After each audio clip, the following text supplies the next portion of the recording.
So this was a group of men who've been just diagnosed with localized prostate cancer, so cancer that was within the prostate and hadn't spread.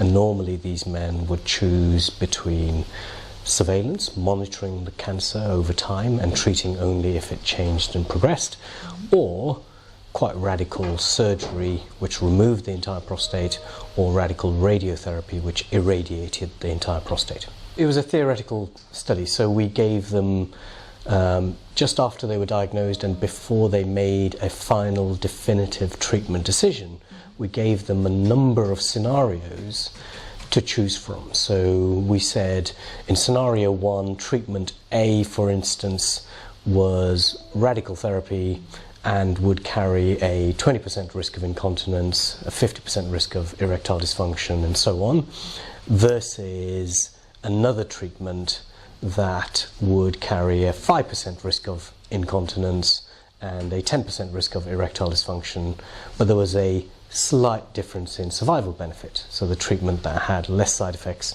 maybe had 5% less survival benefit compared to the radical therapy. And we saw how men chose.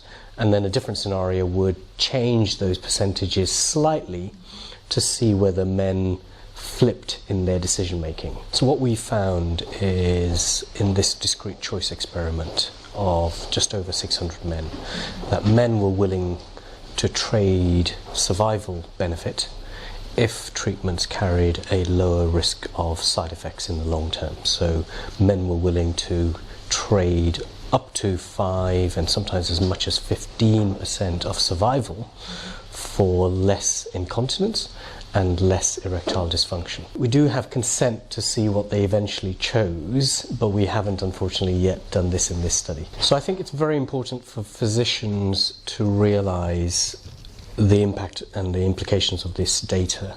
We often, in consultations, even if we don't mean to, we have nuanced ways of driving decision making. So we're not always that neutral.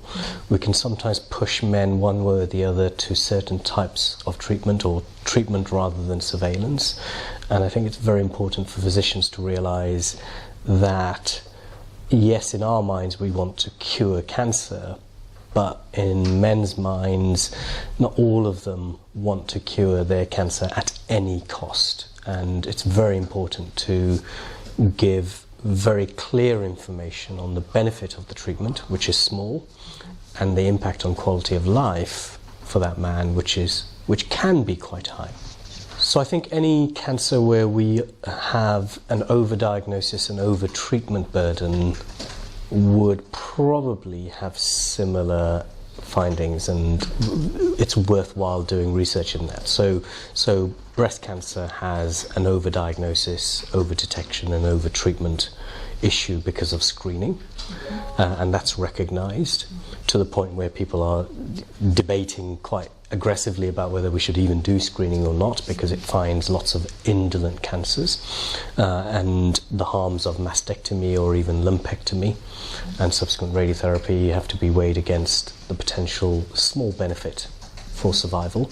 Thyroid cancer now increasingly being found early with small lumps which may or may not progress but are being actively treated, and with whole body imaging for whatever reason, for other reasons, for abdominal pain or whatever, we're now finding small renal masses early, and we know that the majority of small renal masses do not progress and do not kill those patients, and yet they're being actively treated as well. So I think it has implications across any cancer where there is an early diagnosis over treatment burden.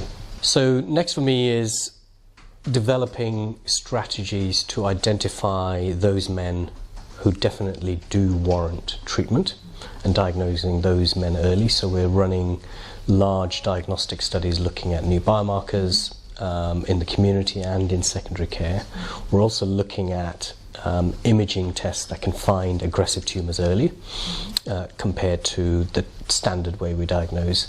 And then importantly, we're looking at treatments that can keep the cancer benefit but reduce the impact on quality of life. And we're actively, and in fact my group over the last 5 years has been actively looking at a concept called focal therapy, which is the equivalent of lumpectomy for prostate cancer, so treating just the tumour rather than removing or irradiating the entire prostate.